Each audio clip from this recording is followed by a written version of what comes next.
Hello, this is part 4 of my series of videos talking about group counseling in RPGs, and this is going to talk about your first and second sessions.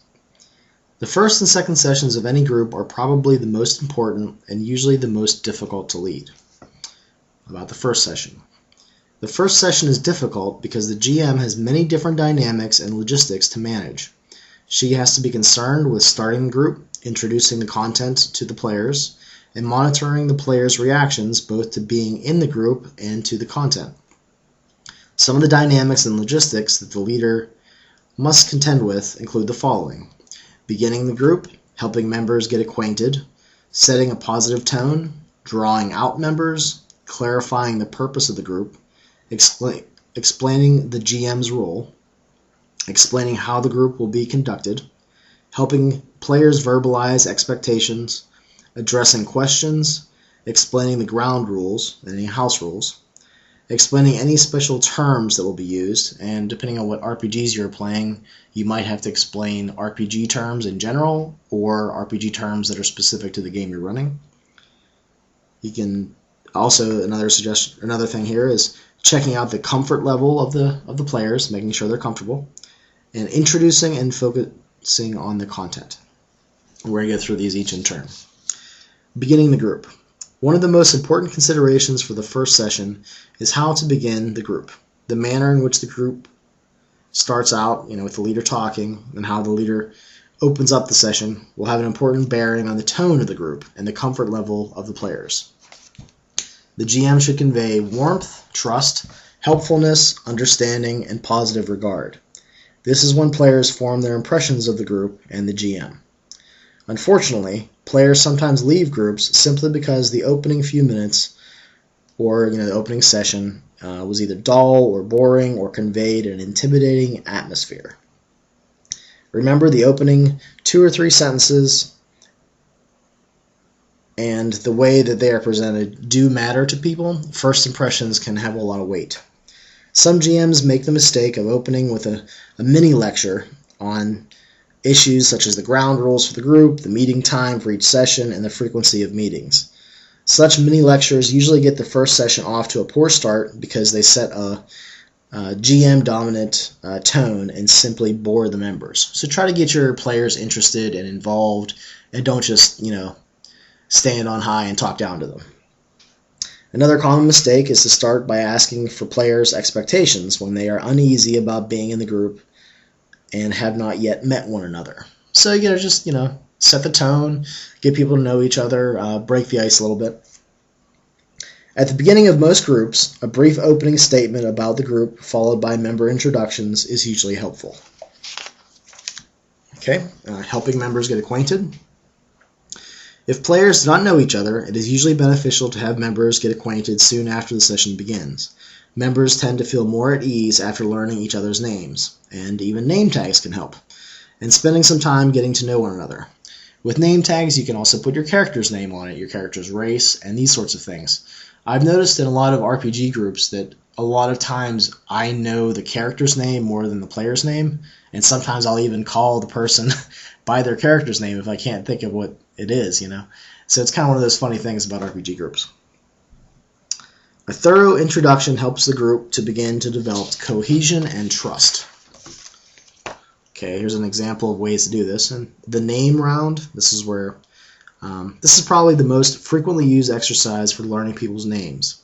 In the name round, members simply introduce themselves, sometimes giving names only, and other times sharing additional information, such as place of origin, occupation, reason for joining the group, or things that they like to do. In RPG groups, you can even add things like, these are the types of characters I like to play, these are the type of games that I like, etc. Okay, setting a positive tone. Another important task of the GM during the first and second sessions is to establish a positive tone for the group. The tone is the prevailing atmosphere. It stems from several sources, including the leaders and members' energy and enthusiasm, and the comfort and trust experienced among the members. The GM can establish a positive tone by drawing out members, by holding the focus on interesting topics, by shifting the focus when the topics are irrelevant or only interesting to a couple of members. by cutting off any interactions that are hostile or negative, and by being enthusiastic herself. It is very important that the leader not let the group focus on negative players or negative issues for a major portion of the first session. And that would just be to give them a bad taste, you know what I mean? Like, you really want your first couple sessions to shine, you really want them to be good. If you don't have a lot of experience, though, that doesn't always happen, so you just kind of have to make do with what happens, just try to make the most of it. The GM will want to make sure that the majority of time is spent on building rapport, entertaining them, making sure they're having fun, making sure they're comfortable, and make sure everyone just kind of gets a feeling for who's around them, who's at the table, so that they begin to form those group bonds that we like. Drawing out members. It is advisable that the GM monitor the first and second sessions to make sure that everyone has a chance to contribute. The leader should not force each player to speak. Rather, members should have the feeling that they can participate if they so desire. They will feel left out if they feel they haven't had an equal opportunity to verbalize their thoughts and ideas. Now, it's a role-playing game. You're going to want to have your players interact with one another. But just as a cautionary note, if you do have quiet players, just try to give them time and try to help them. The opposing or complementary skill of cutting off, which is discussed later, is extremely useful for containing members who want to dominate. And this is basically cutting them off, or if someone's droning on, to get them to stop and have someone else put their ideas forth. If the GM does not restrain those members that like to talk a lot, others will feel that they did not have a chance to contribute. Clarifying the purpose. The leader must be sure that the purpose of the group is clarified during the first and second sessions of a new group. Clarification is particularly important if there has been no screening interview prior to the first group meeting. So basically saying, we're more of an old school group, or we're more of a GM-less indie game group, or, we really like fantasy games, or, we're going to play all kinds of different types of games, we don't care. Or, maybe we're a sci-fi only group. These sorts of things are what you would talk about here. You can go through and talk about the GM's role if they're not familiar with that. The GM may also want to explain some of his leadership behaviors, such as cutting off members at times and drawing members out.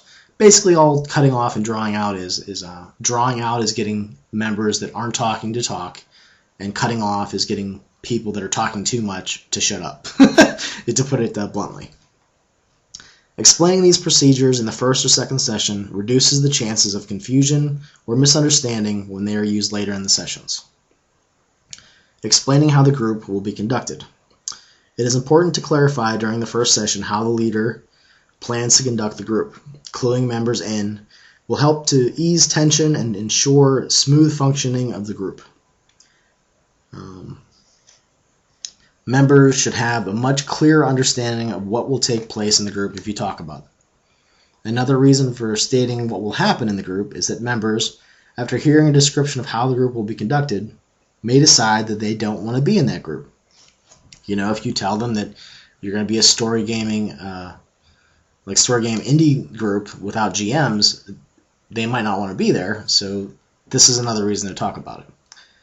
If a player does decide not to join the group, the GM will want to speak privately with that member to determine the reason. Depending on the reason, the leader may or may not want to encourage the player to stay. Again, if someone doesn't want to play the kind of games that you like, there really is no reason for them to be in that group. Basically you just have to find out what people like and figure out, if you guys can get along. Helping members verbalize expectations. During the first session, it is important to let players share their expectations of the group. In this way, the GM gets a chance both to learn what the various players want and to further clarify the purpose of the group by commenting on those expectations. The GM will need to point out that certain members' expectations will not be met by the current group due to its structure and purpose. And again, if you're a flexible GM, maybe you can deal with situations or games that others wouldn't want to play, but Like for instance, my Monday group was a Dungeons and Dragons only group for a long time. And that's actually changed in the recent years. So the purpose has evolved. Sometimes players attend a first session having expectations that are not in line with the purpose of the group, and then they don't return. Addressing questions. Very often in the first group, members will have a wide variety of questions that should be answered. Some of these questions will pertain to the purpose of the group, others to the meeting time and place, the GM's, it says credentials, but really just experience I think would fit here, and other details. Though this point may seem elementary, there are GMs who do not anticipate these possible questions and fail to allot time for members to ask what they consider to be important questions. Another mistake is a GM taking a long time to answer a question in which only a few people are interested, or even one person's interested, and then everyone else is going to be bored.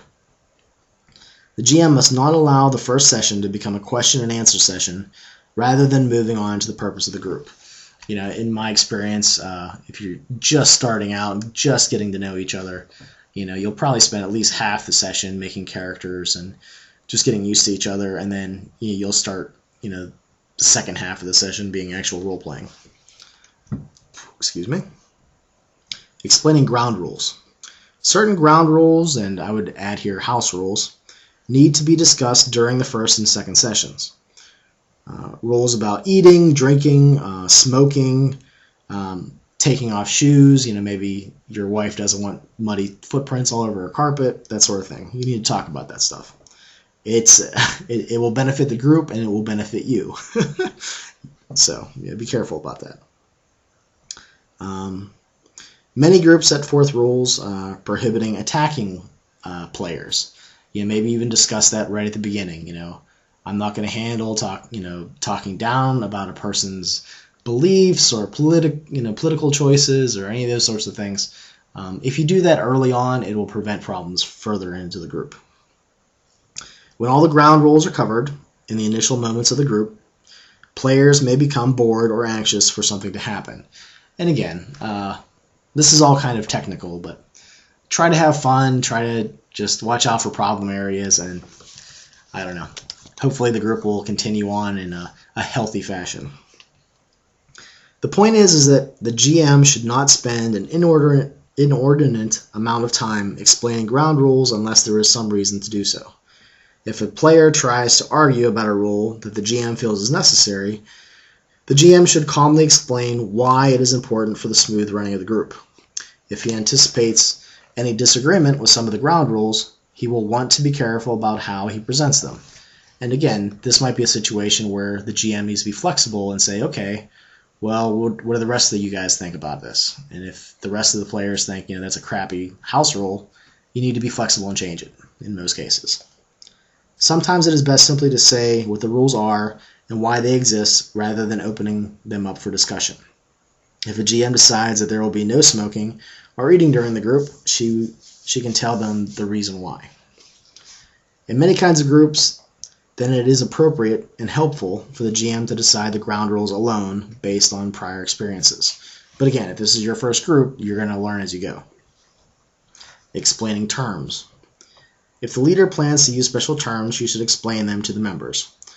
A lot of us RPG enthusiasts have all sorts of terms and lingo that maybe a person that's just coming to the hobby has no idea what we're talking about.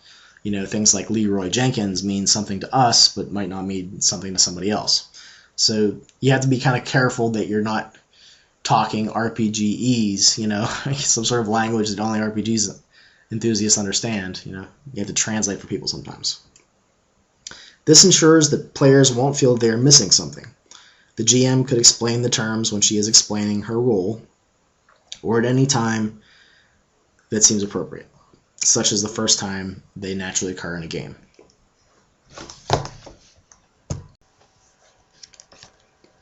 Checking out the comfort level. Feeling apprehensive or uncomfortable during the first session is quite common. You can raise the topic during a period of silence, especially if this silence seems to tell you that people are uncomfortable being there. You basically want to make sure that they're comfortable and that they have something to drink, maybe something to eat, things like that. The GM also gains a better idea of the source of the discomfort. For example, members still not knowing each other very well, or some members knowing others from outside the group. The GM may choose not to draw out those who rated themselves as very uncomfortable, since to focus on them could make them more so. The GM will want to make sure that he does nothing to increase a group's discomfort level at this point. Again, you're just starting out, you don't want to make it miserable for somebody.